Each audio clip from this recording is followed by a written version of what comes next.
Valence bond theory, जिसे atomic orbital theory भी कहा जाता है, क्योंकि ये हमें एक्सप्लेन करती है कि किस तरीके से एटॉमिक ऑर्बिटल्स ओवरलैप करते हैं और इस ओवरलैपिंग के रिजल्ट में हमारे पास कोवेलेंट बॉन्ड फॉर्मेशन होती है। वैलेंस बॉन्ड थ्योरी ना सिर्फ हेल्पफुल है कोवेलेंट बॉन्ड फॉर्मेशन को एक्सप्लेन करने में, बल्कि बॉन्ड स्ट्रेंथ को एक्सप्लेन करने में भी ये इम्पोर्टेंट रोल प्ले करती है। डिस्कस करते हैं main postulates of valence bond theory. Point number 1, a covalent bond is formed by the overlapping of the two half-filled atomic orbitals of the two atoms having the electrons with opposite spin. In simple words कि जब कभी हमारे पास two half filled atomic orbitals जिसमें opposite spin के electrons मौजूद होंगे overlap करेंगे, तो इस ओवरलैपिंग के रिजल्ट में कोवेलेंट बॉन्ड फॉर्मेशन होती है।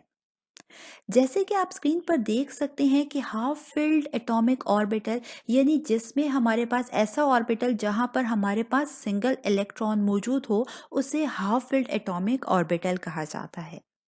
जबकि फुल फिल्ड एटॉमिक ऑर्बिटल वो ऑर्बिटल होता है जिसमें हमारे पास पेयर ऑफ इलेक्ट्रॉन्स यानी कि टू इलेक्ट्रॉन्स मौजूद हों जिनकी ऑपोजिट स्पिन हो।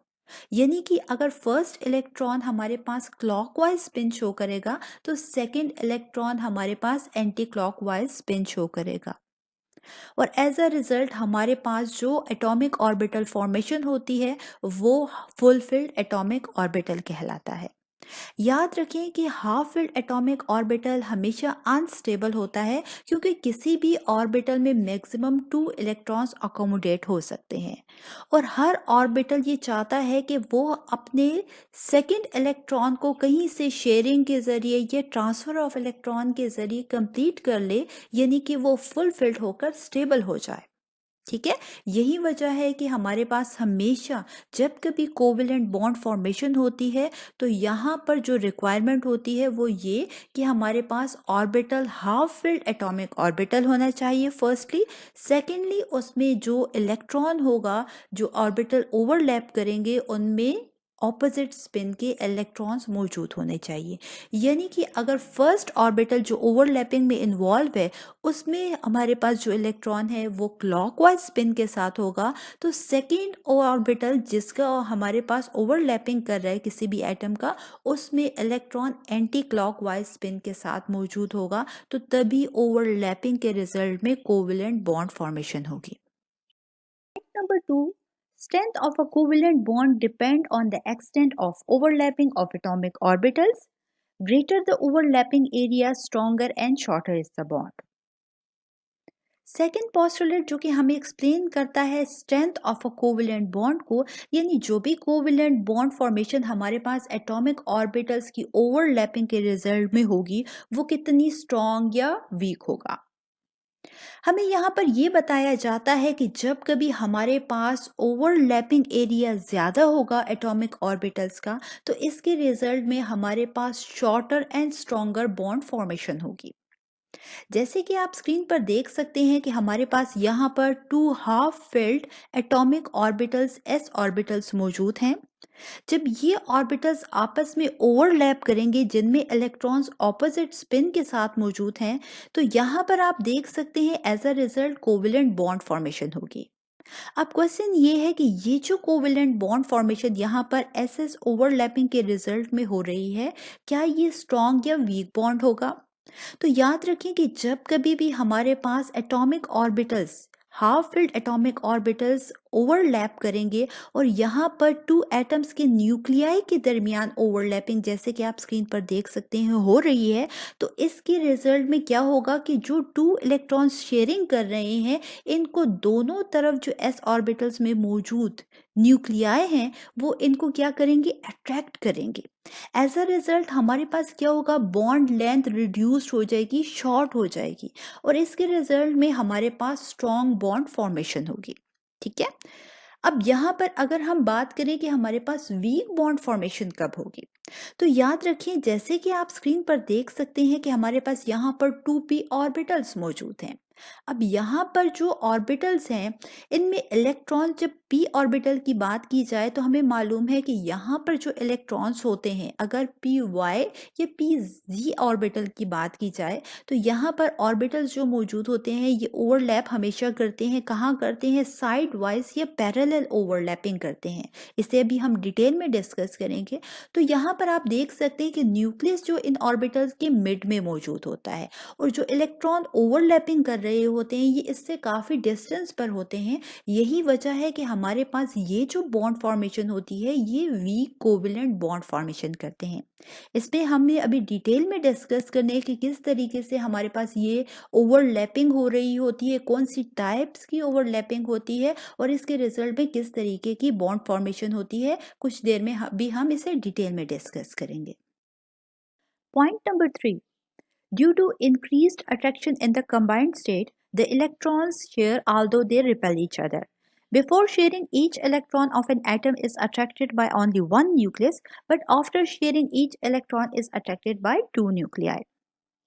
पॉइंट नंबर 3 हमें एक्सप्लेन करता है कि कंबाइंड स्टेट में हमारे पास अट्रैक्शन इंक्रीज हो जाती है। किस तरीके से हमारे पास इलेक्ट्रॉन की अट्रैक्शन इंक्रीज हो जाती है, चलिए इसे डिस्कस करते हैं। जैसे कि आप देख सकते हैं स्क्रीन पर कि हमारे पास हाफ फिल्ड एटॉमिक ऑर्बिटल यानी कि s ऑर्बिटल स्क्रीन पर मौजूद है और हम जानते हैं कि हाफ फिल्ड जो एटॉमिक ऑर्बिटल होता है इसमें सिंगल इलेक्ट्रॉन होता है, साथ ही हमारे पास न्यूक्लियस भी मौजूद होता है। ठीक है, अब यहाँ पर जो s ऑर्बिटल में मौजूद इलेक्ट्रॉन होगा इससे हमारे पास अनकम्बाइंड स्टेट में क्योंकि ये मौजूद है मींस यहाँ पर इसने ओवरलैपिंग नहीं की, यही वजह है कि इसे सिर्फ अपना ही न्यूक्लियस अट्रैक्ट करेगा दोनों s ऑर्बिटल्स के केस में।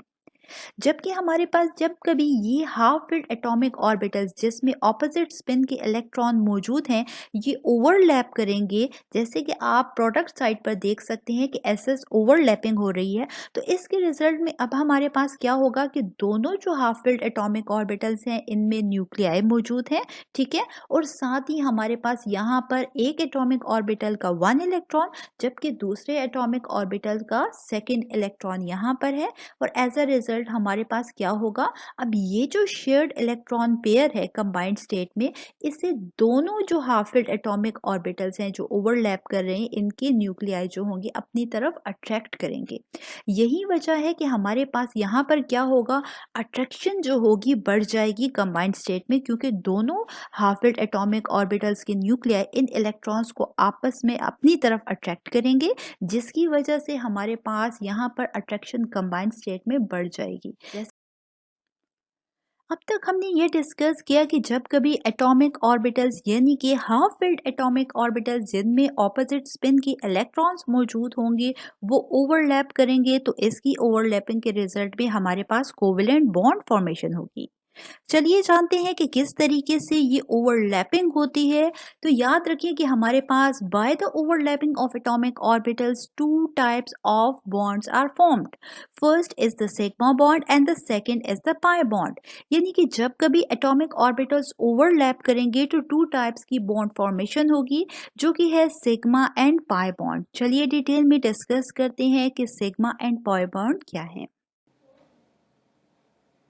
चलिए जानते हैं कि सिग्मा बॉन्ड क्या होते हैं। When the half-filled atomic orbitals overlap on bond axis, sigma bond formed। यानी कि जब कभी हमारे पास हाफ फिल्ड एटॉमिक ऑर्बिटल्स मौजूद होंगे और वो बॉन्ड एक्सिस पर ओवरलैप करेंगे तभी हमारे पास सिग्मा बॉन्ड फॉर्मेशन होगी। चलिए एग्जाम्पल के ज़रिए बेहतर तौर पर समझने की कोशिश करते हैं कि सिग्मा बॉन्ड क्या होते हैं। जैसे कि आप स्क्रीन पर देख सकते हैं कि हमारे पास हाइड्रोजन मॉलिक्यूल की एग्जाम्पल मौजूद है। हाइड्रोजन मॉलिक्यूल की फॉर्मेशन के लिए आप स्क्रीन पर देख सकते हैं कि 2 हाइड्रोजन के s ऑर्बिटल मौजूद हैं।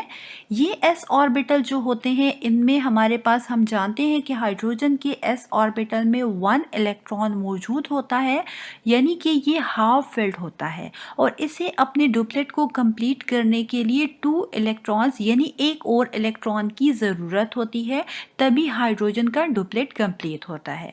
ठीक है, अपने डुप्लेट को कंप्लीट करने के लिए हाइड्रोजन का एटम ओवरलैपिंग यहाँ पर कर रहा है दूसरे हाइड्रोजन के s ऑर्बिटल के साथ। ठीक है, जब ये हाइड्रोजन टू हाइड्रोजन के s ऑर्बिटल ओवरलैप करेंगे तो यहाँ पर जो ओवरलैपिंग हो रही होती है ये बॉन्ड एक्सिस पर हो रही होती है, यानी कि हमारे पास टू एटम्स के न्यूक्लियाई के दरमियान ये ओवरलैपिंग हो रही होती है, जिसे बॉन्ड एक्सिस पर ओवरलैपिंग कहा जाता है। और इस तरह की ओवरलैपिंग जो होती है ये हेड ऑन ओवरलैपिंग या फ्रंट टू फ्रंट ओवरलैपिंग कहलाती है। और इसके रिजल्ट में हमारे पास क्या होता है, सिग्मा बॉन्ड फॉर्मेशन होती है।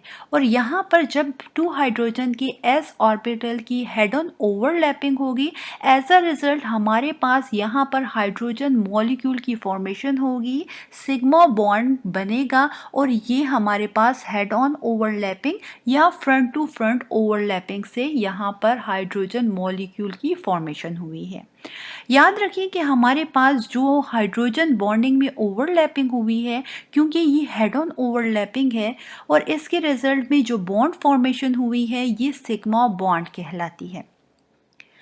सिग्मा बॉन्ड हमेशा स्ट्रॉन्गर होते हैं। क्यों स्ट्रॉन्गर होते हैं? क्योंकि यहाँ पर आप देख सकते हैं कि हमारे पास जो ओवरलैपिंग हो रही है वो बॉन्ड एक्सिस पर ओवरलैपिंग हो रही है, मीन्स टू एटम्स के न्यूक्लियाई के दरमियान ये ओवरलैपिंग होती है। यही वजह होती है कि सिग्मा बॉन्ड हमेशा स्ट्रॉन्गर होते हैं।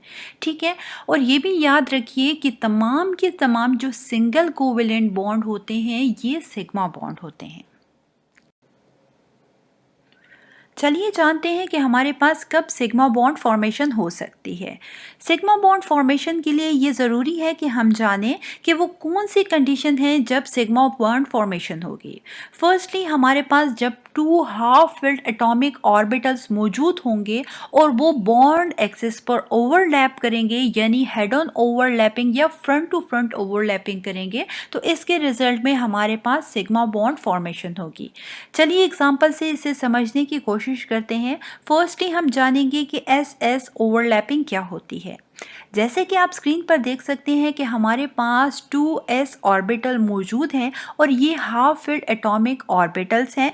जब ये ओवरलैप करेंगे, हेड ऑन ओवरलैपिंग करेंगे, यानी कि हमारे पास बॉन्ड एक्सिस पर ओवरलैप करेंगे, तो इसके रिजल्ट में हमारे पास ss ओवरलैप होगा और यानी कि सिग्मा बॉन्ड फॉर्मेशन होगी। और एग्जांपल है हमारे पास हाइड्रोजन मॉलिक्यूल की। सेकेंडली हमारे पास pp ओवरलैपिंग हो रही है। pp ओवरलैपिंग में हमारे पास 2p orbitals, half field p orbitals मौजूद हैं और अगेन ये हेड ऑन ओवरलैपिंग कर रहे हैं, जिसके रिजल्ट में हमारे पास अगेन सिग्मा बॉन्ड फॉर्मेशन हो रही है। जैसे कि आप स्क्रीन पर एग्जांपल देख सकते हैं फ्लोरीन मॉलिक्यूल की। थर्डली हमारे पास जो ओवरलैपिंग हो रही है जिसके रिजल्ट में सिग्मा बॉन्ड फॉर्मेशन होगी वो है sp overlapping.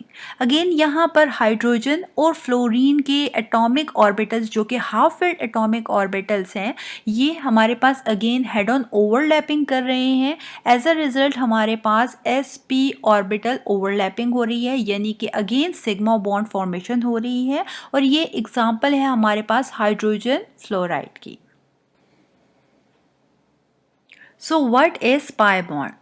When the half-filled atomic orbitals overlap above and below the bond axis, pi bond formed.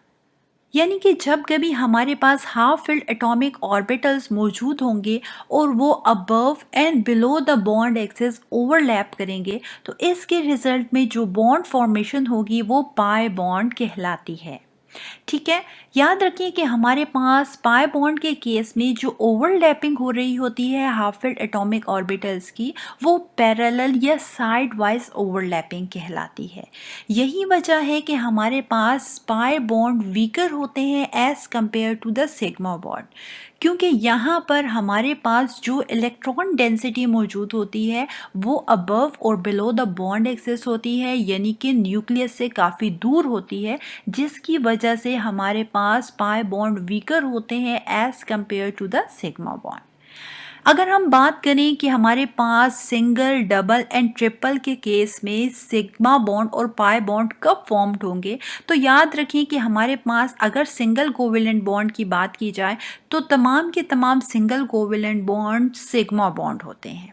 Double bond के केस में हमारे पास जो फर्स्ट बॉन्ड होते हैं वो sigma bond and second bond pi bond होता है। अगर ट्रिपल कोवेलेंट बॉन्ड की बात की जाए तो ट्रिपल कोवेलेंट बॉन्ड के केस में फर्स्ट बॉन्ड हमारे पास sigma and second and third bond जो होगा वो पाई बॉन्ड होगा। यानी कि जब कभी भी पाई बॉन्ड फॉर्मेशन होगी तो पहले सिग्मा और उसके बाद पाई बॉन्ड बनेगा। Sigma bond and pi bond को बेहतर तौर पर समझने के लिए चलिए डिस्कस करते हैं स्ट्रक्चर ऑफ मीथेन, इथेन और इथाइन को। Firstly, what is the structure of methane और according to the structure of methane हमारे पास कौन सी बॉन्ड फॉर्मेशन हो रही है? क्या ये सिग्मा बॉन्ड है या पाई बॉन्ड है? चलिए जानते हैं। जैसे कि आप स्ट्रक्चर को देख सकते हैं कि हमारे पास मीथेन का टेट्राहेड्रल स्ट्रक्चर होता है जिसमें सेंटर में कार्बन और उसके गिर्द 4 हाइड्रोजन अटैच होते हैं। यहाँ पर जो ओवरलैपिंग हो रही होती है between the carbon and hydrogen atoms के दरमियान, यानी कि हाफ फिल्ड जो कार्बन और हाइड्रोजन के एटॉमिक ऑर्बिटल्स ओवरलैप करते हैं, ये हेड ऑन ओवरलैपिंग कर रहे होते हैं तमाम के तमाम, और इसके रिजल्ट में हमारे पास जो बॉन्ड फॉर्मेशन होती है वो सिग्मा बॉन्ड फॉर्मेशन होती है। जैसा कि हम जानते हैं कि तमाम के तमाम यहाँ पर सिंगल कोवेलेंट बॉन्ड बनते हैं, और हम जानते हैं कि जो सिंगल कोवेलेंट बॉन्ड होते हैं वो तमाम सिग्मा बॉन्ड होते हैं। यानी कि हमारे पास मीथेन में सिर्फ और सिर्फ सिग्मा बॉन्ड फॉर्मेशन हो रही होती है हेड ऑन ओवरलैपिंग से। चलिए जानते हैं कि ईथीन में हमारे पास कितने सिग्मा और कितने पाई बॉन्ड फॉर्मेशन हो रही होती है। जैसा कि आप देख सकते हैं स्क्रीन पर कि हमारे पास ईथीन में 2 कार्बन एंड 4 हाइड्रोजन मौजूद होते हैं। कार्बन हाइड्रोजन के साथ सिंगल कोवेलेंट बॉन्ड, जबकि कार्बन कार्बन के साथ डबल कोवेलेंट बॉन्ड फॉर्मेशन कर रहा है। और हम जानते हैं कि तमाम के तमाम जो सिंगल कोवेलेंट बॉन्ड होते हैं वो सिग्मा बॉन्ड होते हैं क्योंकि वो हेड ऑन ओवरलैपिंग से फॉर्म होते हैं।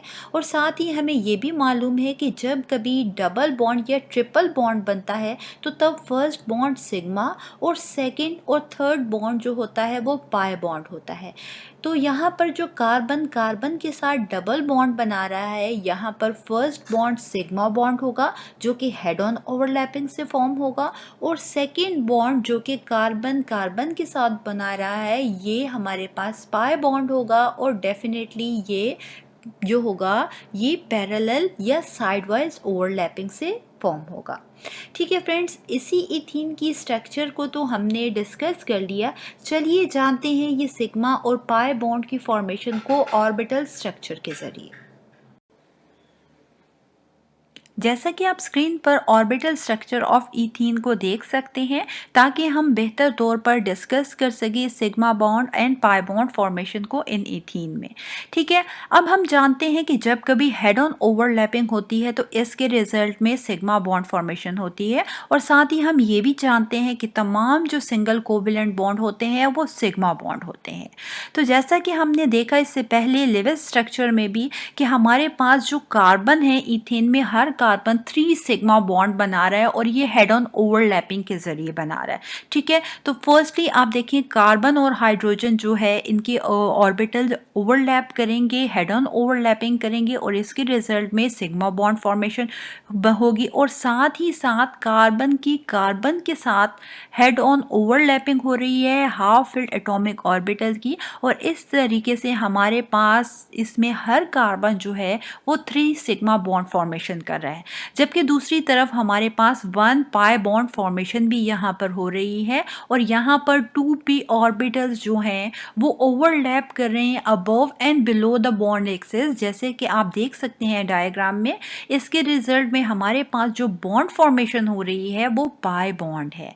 ठीक है, और साथ ही हम ये भी जानते हैं कि जब कभी हमारे पास डबल कोवेलेंट बॉन्ड फॉर्मेशन होती है तो इसमें फर्स्ट बॉन्ड हमेशा सिग्मा और सेकंड बॉन्ड पाई बॉन्ड होता है। है। तो यहाँ पर आप स्क्रीन पर देख सकते हैं कि 2 कार्बन के दरमियान फर्स्टली जो बॉन्ड फॉर्मेशन हो रही है वो सिग्मा बॉन्ड हो रही है, और सेकेंडली जो p ऑर्बिटल ओवरलैप कर रहे हैं और रेड लाइन से इन्हें रिप्रेजेंट किया गया है, यहाँ पर हमारे पास pp ओवरलैपिंग हो रही है और इसके रिजल्ट में पाई बॉन्ड फॉर्मेशन हो रही है इथीन में। चलिए जानते हैं कि इथाइन में हमारे पास सिग्मा बॉन्ड या फिर पाई बॉन्ड फॉर्मेशन होती है।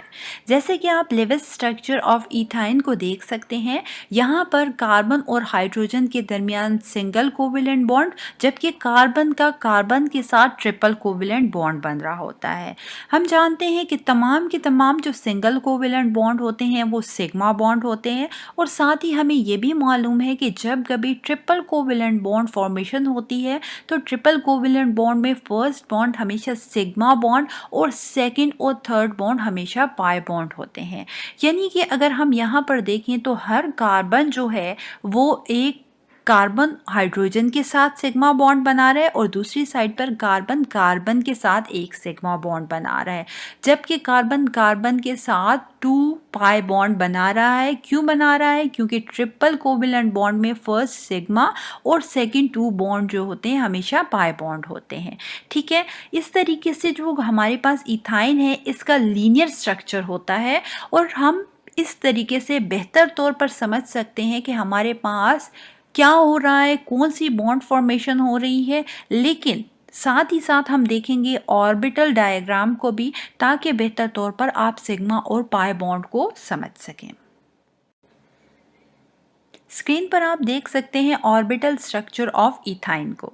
यहाँ पर आप देखें कि हमारे पास जो इथाइन के स्ट्रक्चर में कार्बन हाइड्रोजन के साथ हेड ऑन ओवरलैपिंग कर रहा है, जिसके रिजल्ट में हमारे पास सिग्मा बॉन्ड फॉर्मेशन हो रही है। साथ ही कार्बन जो है कार्बन के साथ भी हेड ऑन ओवरलैपिंग कर रहा है, जिसके रिजल्ट में सिग्मा बॉन्ड फॉर्मेशन हो रही है। यानी कि इथाइन में हर कार्बन 2 सिग्मा बॉन्ड बना रहा है, जबकि दूसरी तरफ हमारे पास इथाइन में हर कार्बन 2 पाई बॉन्ड भी बना रहा है। और आप देख सकते हैं कि हमारे पास जो रेड लाइंस हैं ये रिप्रेजेंट कर रही हैं पाई बॉन्ड को, क्योंकि यहाँ पर p ऑर्बिटल्स ओवरलैप कर रहे हैं साइड वाइज या पैरेलल ओवरलैपिंग कर रहे हैं, यानी कि above and below the bond axis overlapping यहाँ पर हो रही है। और इस तरीके से हमारे पास 2 पाई बॉन्ड फॉर्मेशन हो रही है इन इथाइन में।